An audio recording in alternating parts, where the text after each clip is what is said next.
Et bonjour à tous, et bienvenue dans cette nouvelle vidéo. On se retrouve aujourd'hui pour parler enfin de Neon Genesis Evangelion.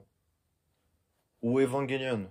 Evangelion. Bon, on va pas s'emmerder avec le titre complet, mais ne soyez pas surpris que je dise des fois Evangelion ou Evangelion, ça dépend. Moi j'ai l'habitude de dire Evangelion, mais ça doit se dire Evangelion normalement. Bref, on va parler de la légende de 1995-1996 et 1997 avec le film, puis après les Rebuild en 2007, 2009, 2012 et 2021, et qui est mon deuxième animé favori, je m'en cache pas.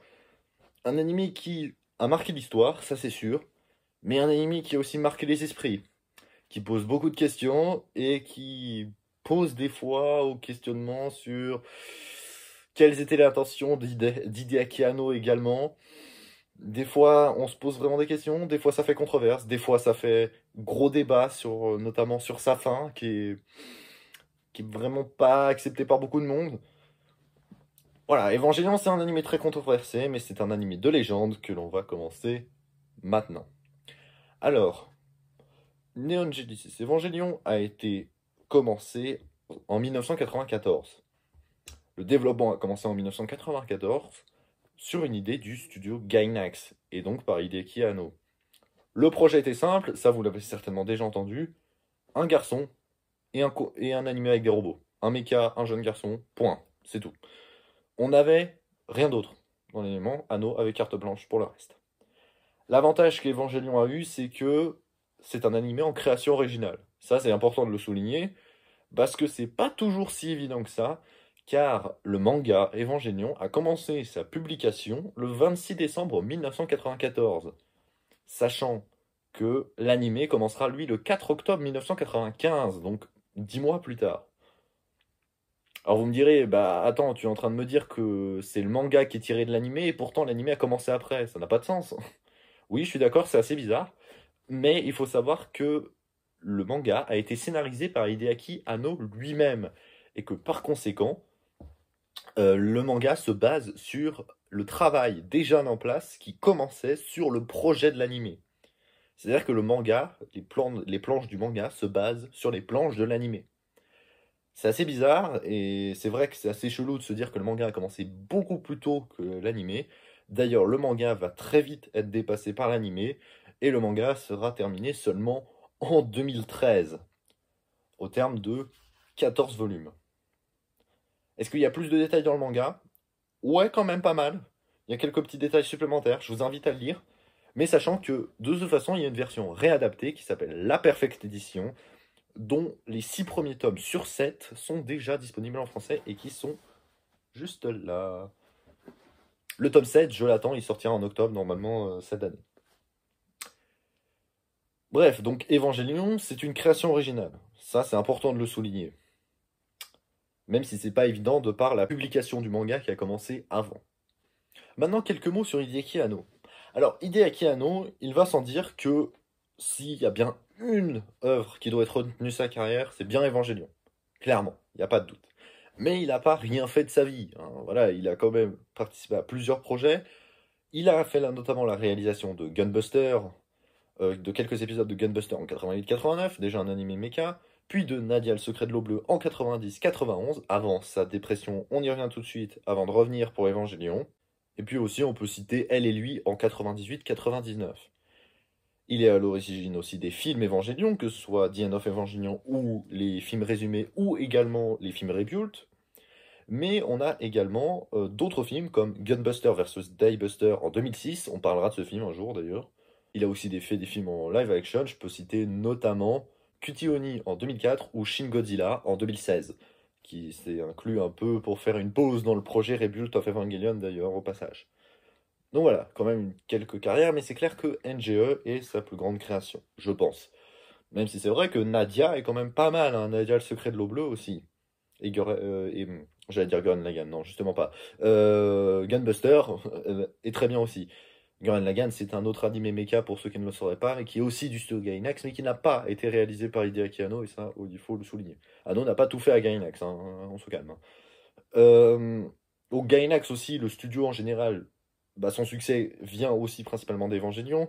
une franchise qui est mondialement connue, qui est considérée comme l'une des plus grandes légendes des années 90, voire de l'histoire du XXe siècle de la Japanimation, et l'influence d'Evangelion peut encore se mesurer. En même temps, les films Rebuild ont aidé à ça, mais rien qu'à regarder l'opening Cruel Angel Thesis de Yoko Takahashi, est certainement l'un des openings les plus mythiques de tous les temps, et qui est, aujourd'hui encore, l'un des plus écoutés et les plus appréciés au Japon, alors que cet animé a commencé sa diffusion il y a 28 ans de cela. Et ça, c'est quand même assez incroyable, je trouve.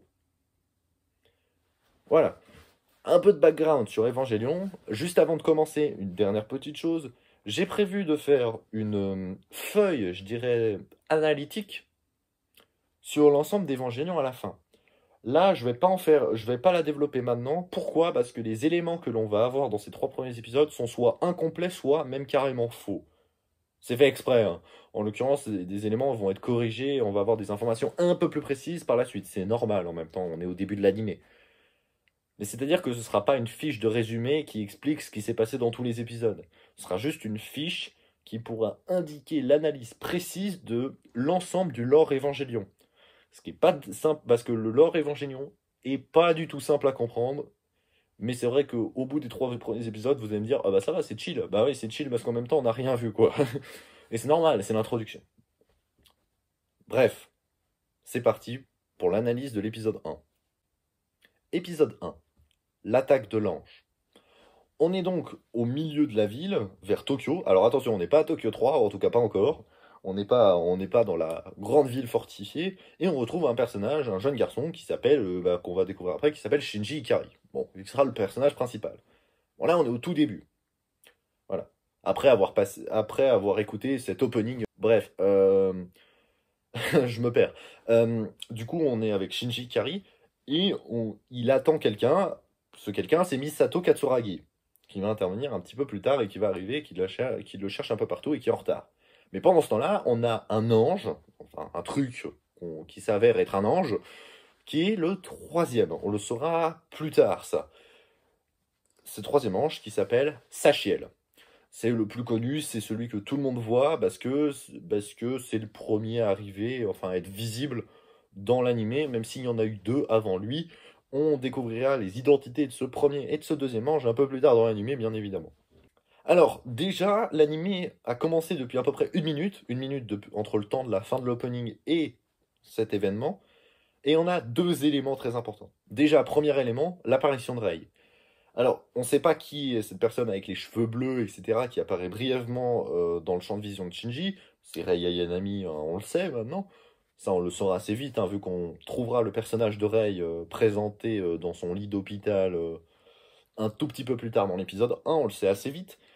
Mais on sait que c'est Rei Ayanami, mais la question c'est de savoir pourquoi elle apparaît dans le champ de vision de Shinji pendant quelques secondes. Évidemment, la réponse sera donnée plus tard. Mais ça a du sens, et on reviendra sur ce début à la fin en fait. Donc évidemment, on peut pas répondre à cette question, l'anime vient de commencer depuis une minute, hein, donc en même temps voilà. Mais le deuxième élément qui est assez important et qui va aussi avoir une grande explication sur sa fin, c'est l'image que Shinji a de Misato, la photo. La photo de Misato est assez intéressante parce qu'il y a un élément très troublant. Il y a une petite inscription qui est écrite Mate-moi ça et qui désigne sa poitrine qui est visible. Alors, la question qu'on peut se poser, c'est est-ce que c'est elle qui l'a écrit? A priori, d'après les informations qu'on a, vu qu'a priori Misato a fixé rendez-vous à Shinji, sous l'ordre de Gendo, manifestement, oui, c'est Misato qui a écrit ça elle-même. Alors ça rend les choses un peu moins cringe. Mais peut-être encore plus. Et de par le comportement ou certains dialogues qu'elle va porter, etc., dans la suite de l'animé, on a vraiment l'impression qu'elle veut se rapprocher de Shinji, mais de manière... Et voilà, de manière carrément sexuelle, hein, il faut le dire. Alors que l'animé vient de commencer depuis une minute. Et évidemment, cela sera confirmé dans les épisodes suivants, mais également pendant tout l'animé, après les épisodes 3. Et le paroxysme, ce sera évidemment cette séquence mythique de The End of Evangelion. Vous voyez de quoi je parle, la scène juste devant l'ascenseur entre Misato et Shinji. On reviendra sur cette analyse, etc. Mais c'est vrai que cet élément est troublant, et déjà avec cette image, on a déjà un premier aperçu de la personnalité assez complexe et un peu dérangée de Misato. j'ai envie de dire un peu comme tous les personnages de cet animé qui sont un petit peu chelous hein, quand même, hein.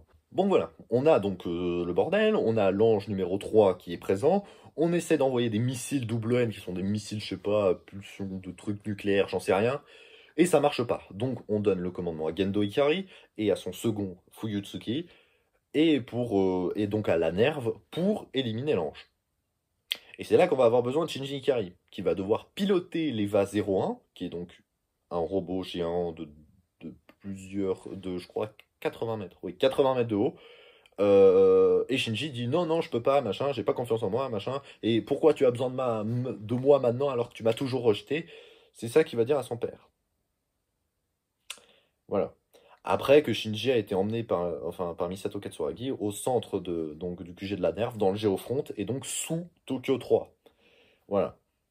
Sachiel d'ailleurs est présent pas loin et commence à péter un petit bout de Tokyo 3 qui s'est replié sur lui-même. Ça, on verra ça, le mécanisme dans l'épisode 2.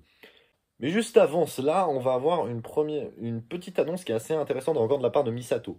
C'est que Shinji Ikari dit qu'il est à froid avec son père. On comprend assez vite pourquoi, Gendo, hein, machin, tout ça. Mais surtout, ce qui est intéressant, c'est que Misato va renchérir en disant que je suis dans la même situation que toi. Sous-entendu, j'ai aussi des problèmes avec mon père. En l'occurrence, plus tard dans l'animé, on va se rendre compte que c'est le cas, mais pas de la façon dont on pense. C'est pas un conflit, vu que, bon bah, spoiler alerte, coupez si vous ne l'avez pas vu encore. C'est bon, vous êtes plus là? Ok. Son père est mort, voilà. Ça, on le sait, hein, son père est décédé. Voilà, fin du spoil. Donc, maintenant que le spoil est terminé, on va pouvoir aller à la suite. Alors, donc à ce moment-là, du coup, juste après être descendu dans le géant front, Shinji va monter finalement dans l'Eva après avoir constaté que Rei Ayanami va être obligé de monter dedans à sa place et que surtout que l'Eva 01 va protéger Shinji et Rei d'une secousse, enfin surtout Shinji, d'une secousse avec sa main alors qu'elle était désactivée et que c'est pas normal qu'elle le fasse. Et là, on a déjà un premier indice de savoir que bah, l'Eva, c'est pas totalement, tu vois, un robot, parce que là, on précise bien qu'elle est débranchée, et pourtant elle a bougé sa main, hein, on n'est pas fou, hein. Donc, déjà, premier indice sur le fait que les Eva, c'est peut-être pas simplement des robots, tu vois. Quoi exactement, on n'en sait rien, mais ça, ce sera révélé évidemment plus tard. Donc finalement, Shinji accepte de monter dans l'Eva, et est envoyé au combat contre Sachiel. Il se casse la gueule par terre, et se fait victimiser assez rapidement par Sachiel, parce que Shinji n'y arrive pas. Et l'épisode se termine juste à ce moment-là. Enfin, non, pardon, je me suis trompé. Shinji est envoyé au combat, Shinji arrive en haut, et l'épisode se coupe. Au début de l'épisode 2, Shinji va essayer de marcher, va se péter la gueule, et va se faire victimiser par Sachiel, et va se réveiller avec un plafond inconnu dans une chambre d'hôpital, qui est, d'ailleurs, l'hôpital est toujours extrêmement blanc en termes de luminosité, c'est assez particulier. À faire un peu penser à la mort et le bout du tunnel, je sais pas. Peut-être un truc comme ça. Mais du coup, on sait pas ce qui s'est passé entre Leva et Sachiel à ce moment-là. On sait juste que que tout s'arrête et on se retrouve avec le positionnement de Shinji qui est donc vers ses plafonds inconnus. Plafond inconnu qui est donc le numéro de l'épisode 2. Diffusion qui a été diffusée pour la première fois cet épisode le 11 octobre 1995. Un positionnement qui est quand même assez intéressant pour la fin de l'épisode 1 avant de commencer l'épisode 2, c'est celui de Ritsuko et de Gendo, qui savent directement que Shinji sera capable de piloter l'Eva. Gendo le sait directement et on saura assez vite pourquoi. Ritsuko Akagi donc fait confiance à Gendo et on comprend pourquoi elle fait une confiance aveugle, etc. On le comprendra là aussi à la fin. Mais Misato n'a pas l'air d'être au courant. En même temps, Misato vient d'arriver, etc. Et se dit, mais Shinji ne peut pas y arriver, enfin, etc. Elle place juste, finalement, elle accepte de céder parce qu'elle se rend compte que Gendo et Ritsuko sont confiants. Et qu'elle se dit, bah, c'est le seul moyen d'éliminer les anges. Parce que Misato a une haine profonde envers les anges. Là encore, on saura pourquoi plus tard. Mais en même temps, on peut pas donner des réponses à l'épisode 1, hein. C'est normal, hein. Sinon l'anime n'aura aucun intérêt. Donc voilà. Un élément important, c'est de savoir que Ritsuko et Gendo savent d'une certaine mesure que Shinji est le seul gars qui peut piloter l'EVA 01. Particulier, hein. Et d'ailleurs, on propose à Rei de piloter l'EVA 00 et 01. Elle peut en piloter deux. En vue des révélations qui vont être faites sur les EVA, on se dit, mais ça n'a pas de sens qu'elle puisse en piloter deux. Mais si, quand on verra à la fin de l'animé et d'où vient Rei précisément. Là encore, ce sera logique. C'est pour ça que cet animé est plutôt bien travaillé. Épisode 2. Après ce passage du coup dans l'hôpital avec les plafonds inconnus, on va avoir un plan sur un gros cratère qui est au milieu de la ville. On ne sait pas ce qui s'est passé, mais on suppose que c'est l'Eva ou l'Ange, etc. Enfin les deux, parce qu'on va revoir aussi un plan qui ramène la tête, enfin la tête ouais, de l'Eva qui va être ramenée pour réparation probablement. Ensuite, on va avoir une discussion entre six personnes, cinq qu'on connaît pas et un sixième qui est Gendo Ikari. Alors ces cinq membres, on se rendra compte qu'ils font partie de la ZELE un peu plus tard, et donc SEELE, et qui ont pour objectif d'accomplir un certain plan de complémentarité de l'homme. Là encore, aucune information n'est donnée, mais on dit que Gendo Ikari doit s'empresser de le faire et doit tout faire pour y arriver, car l'arrivée des anges, le retour des anges après tant d'années, après 14 ans, pose problème en fait pour la ZELE. On n'a pas plus de détails que ça à ce moment-là. C'est tout ce qu'on sait. On ne sait pas ce que c'est le plan de complémentarité de l'homme. La ZELE, on n'est même pas sûr de quel est son but premier, pas pour le moment en tout cas. Mais là, on a déjà l'introduction de la ZELE et du plan de complémentarité de l'homme. Vous comprenez pourquoi je ne fais pas ma fiche analytique maintenant, parce qu'on a trop peu d'informations sur ces mots-là, qui ont pourtant une importance capitale dans l'histoire, mais pour le moment, on n'a pas les informations, c'est tout. C'est normal, on est à l'épisode 2. Ensuite, on a du coup Misato qui va récupérer Shinji, et finalement qui va l'héberger en fait chez elle. Shinji va se rendre compte que c'est le bordel chez elle, mais juste avant ça, il va hésiter à rentrer dans la maison. On sent que Shinji est mal à l'aise. Shinji a pas envie en fait d'embêter les autres et a juste envie de disparaître de la Terre pour n'embêter personne.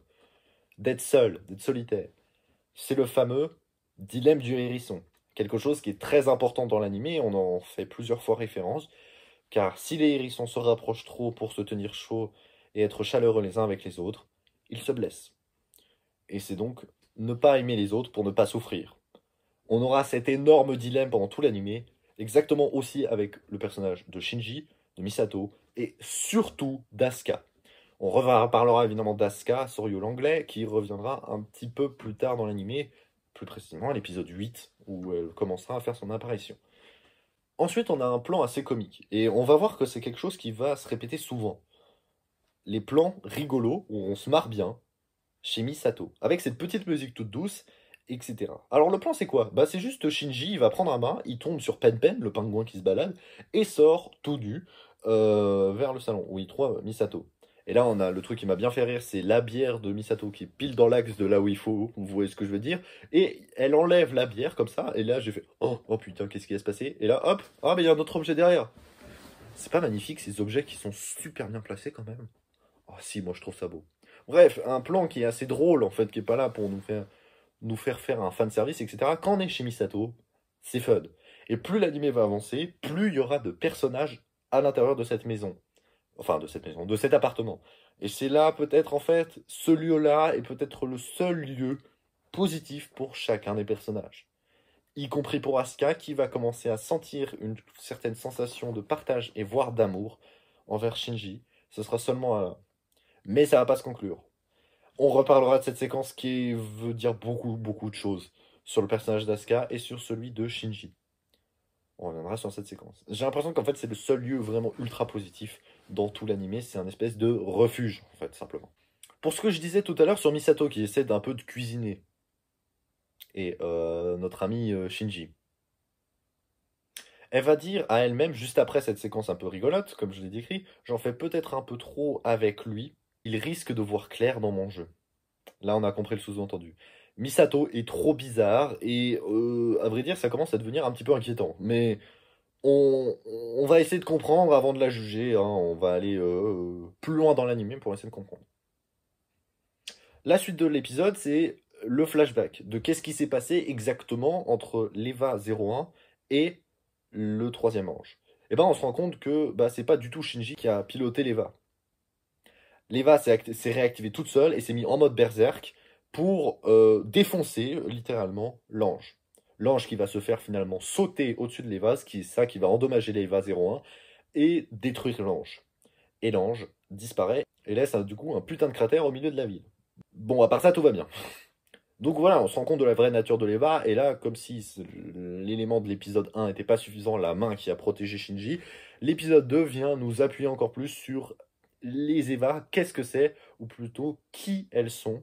On ne sait pas vraiment, et on se pose quand même beaucoup de questions sur ces robots, soi-disant, qui n'ont l'air de ne pas être vraiment totalement des robots, sans vraiment qu'on ait plus d'informations là-dessus, sans que ce soit dit directement. D'ailleurs, c'est confirmé par l'un des derniers dialogues de l'épisode 2 de Misato et de Ritsuko. L'Eva nous montre sa véritable nature. C'est la vraie Eva, c'est donc celle qu'elle est. Et voilà, c'est la fin de l'épisode 2.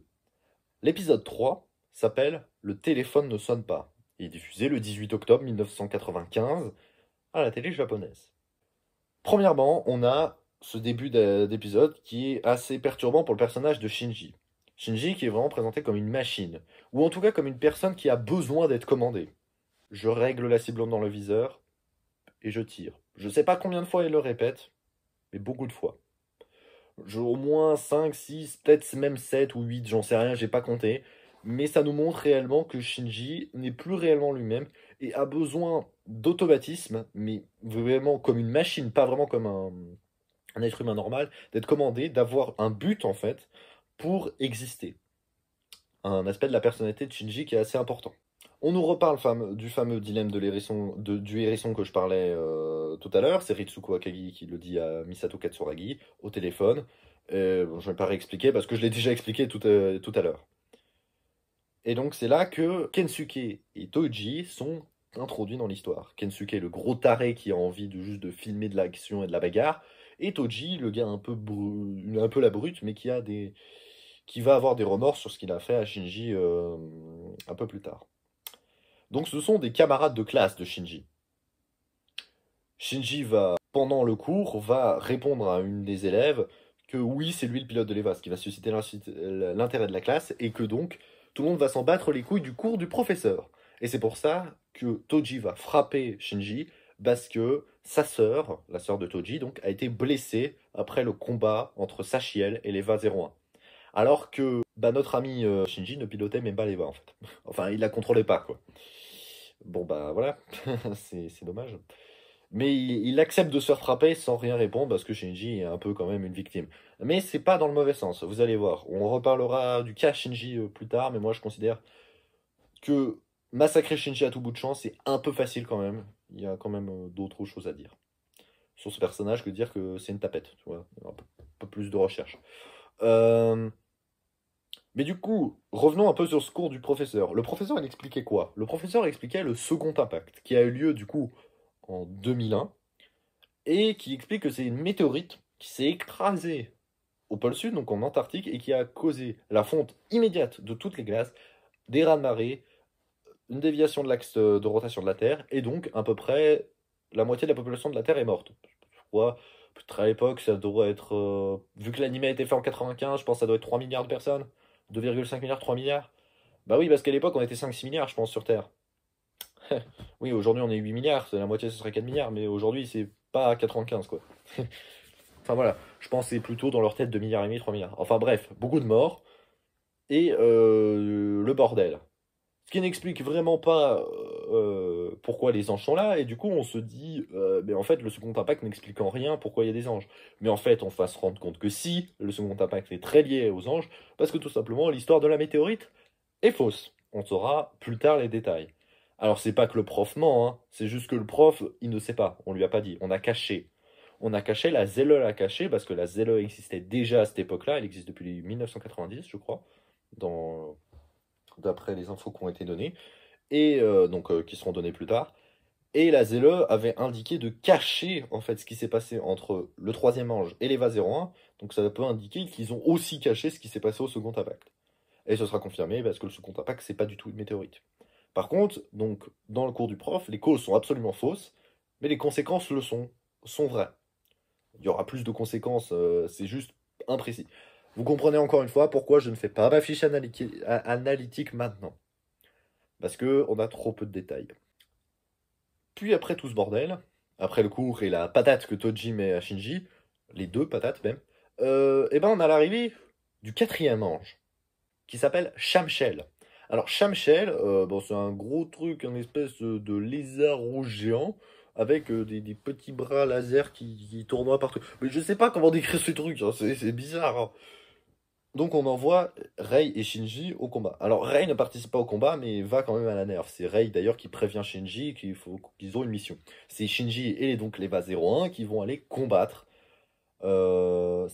Shashmel. Ouais, pas facile.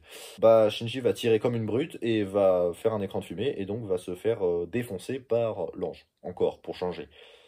Mais les abrutis de Toji et Kensuke, sous l'impulsion de Kensuke, sont allés voir et sortir pour aller voir le combat. Shinji se sent donc obligé de les protéger, donc ça c'est un aspect plutôt positif de Shinji, il a quand même un esprit un peu héroïque, et on fait rentrer, sous les ordres de Misato, les deux civils dans l'Entriplex, ce qui perturbe un petit peu Shinji.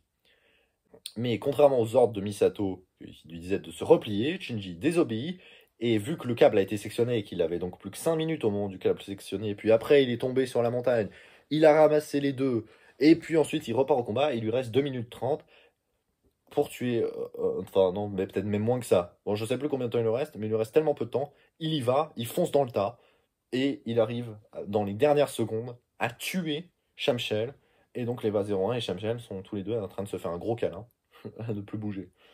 Magnifique. Donc Shinji a désobéi à Misato, ce qui va énerver Misato, on verra ça à l'épisode 4. Et après que l'Eva et l'ange se soient effondrés, Shinji lui aussi s'effondre en pleurs.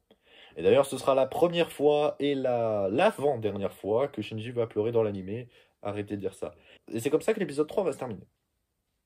Bon voilà, je parle beaucoup d'un animé que j'adore, donc la vidéo sera certainement très longue, et je m'en excuse peut-être. Quoi qu'il en soit, je vais m'arrêter assez rapidement là, je vais pas rentrer plus dans le détail sur l'analyse autour, et on va, dans 2 semaines, traiter directement de l'épisode 4 sans passer par des détours. Hein. Forcément, on n'a plus besoin de dire que c'est Hideaki Anno, Gainax ou tout le bordel. On va tout de suite aller dans le tas. Et donc, on se retrouve dans 2 semaines pour les épisodes 4, 5 et 6. Mais avant ça, il y aura la semaine prochaine une vidéo sur un film d'animation. Et ce sera sur un classique des années 80. Et là, je vous en dis pas plus. Et je vais vous dire à plus tout le monde.